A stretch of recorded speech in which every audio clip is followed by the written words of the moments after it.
जी से पूछे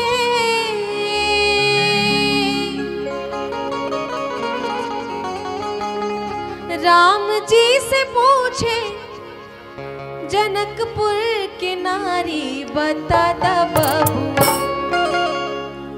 अरे बता द बबुआ लोगवा देत काहे गारी, बता द बबुआ लोगवा देत काहे गारी, बता द बबुआ।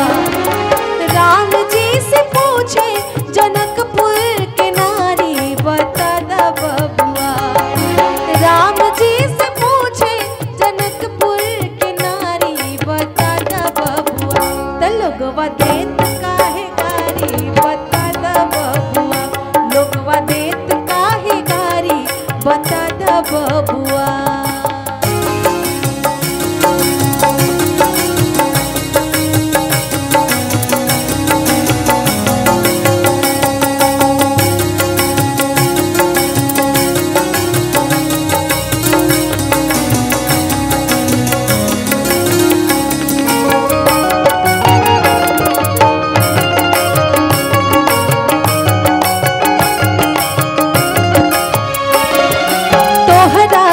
पूछूं मैं ओ धनुषधारी,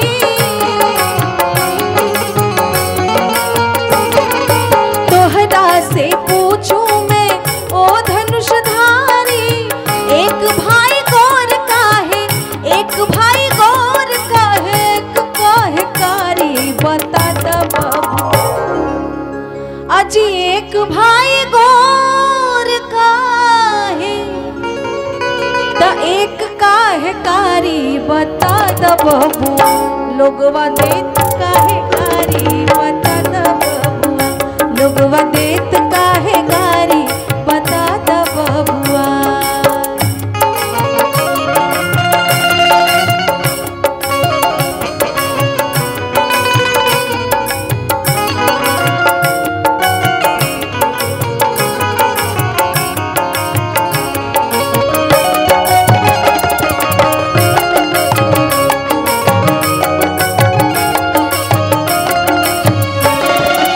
राजा दशरथ जी कैलन होशियारी,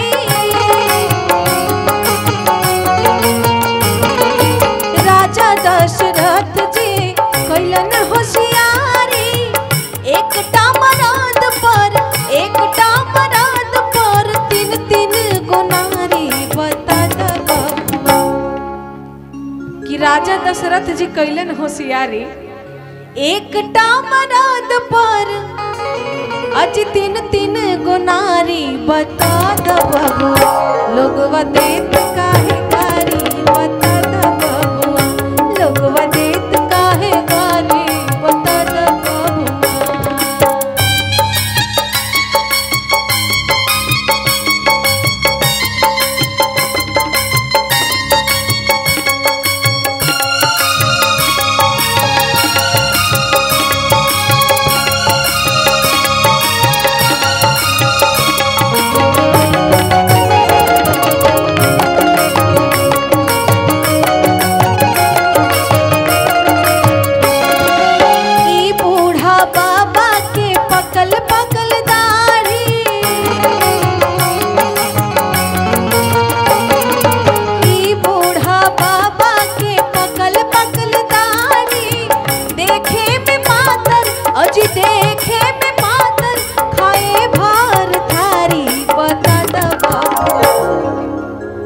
और ये ज़माने बहुत ज़माने से, राम जी के ज़माने से ही चली आ रही है कि गालियाँ, शादी में गालियाँ पड़ती हैं और किसी को नहीं छोड़ा जाता, बच्चों से लेके बुजुर्ग तक। यहाँ भी बहुत सारे बुजुर्ग आए हुए हैं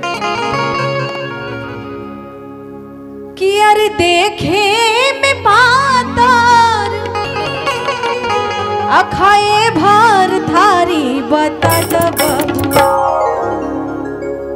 शादी विवाह इतना पवित्र रिश्ता होता है, इतना पवित्र, एक तरह से त्योहार ही कह लीजिए आप, इतनी खुशी होती है। और उसमें अगर आप गालियां भी दे रहे हैं गीत के माध्यम से, कोई बुरा नहीं मानता था, सब लोग हंसी खुशी लेते थे। लेकिन आज के ज़माने में अगर आप किसी को अभी ऐसे गाली दे दो तुरंत मार काट पे उतर आएंगे। लेकिन विवाह ऐसा हिंदू धर्म में पवित्र चीज़ है, पवित्र बंधन है कि आदमी उसमें हर तरह से आनंद लेता है। कि अरे ई बूढ़ा बाबा के पाकल पाकल दाढ़ी,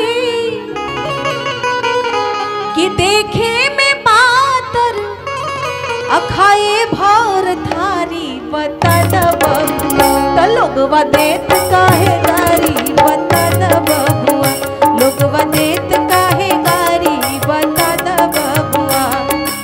राम जी से पूछे जनकपुर के नारी, बता द बबुआ।